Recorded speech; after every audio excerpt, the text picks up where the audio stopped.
maneira está conhecida a formação de governo está tomando lugar.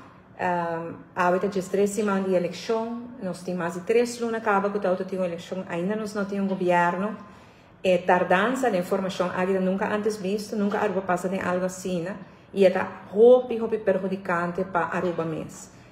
Do departamento de governo mesmo, está a tardança de informação entre AVP e o futuro, está trazendo insegurança.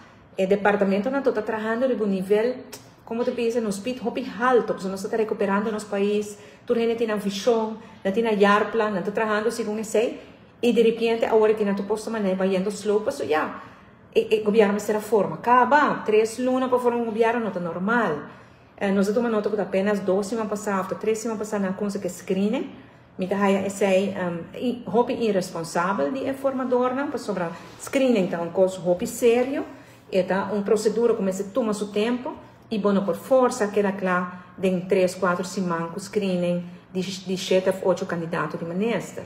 Que me lamentar que nós assim, mas será que o screening mais para mim, e me não quer que não sabe, que não será sempre, quer portar Helen Cruz não sabe, mas quem mais se sabe. E claro, se guardar para o último, vou por ganhar, pôr pressão no departamento para não fazer screening mais intenso. Mas não é responsável, não é responsável.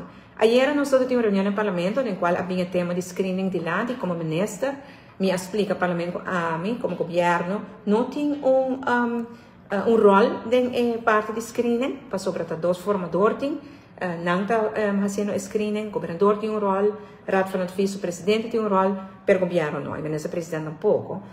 Pero me quer dizer assim, que a procedura é uma procedura séria. E se ainda não quer, se é candidato para ministro quer que o screening está peta, over DJ, e não está.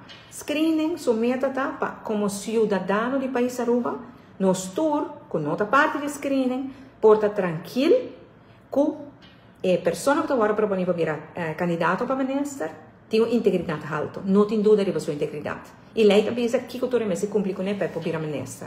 Pois, o processo de screening é sério, é que toma seu tempo.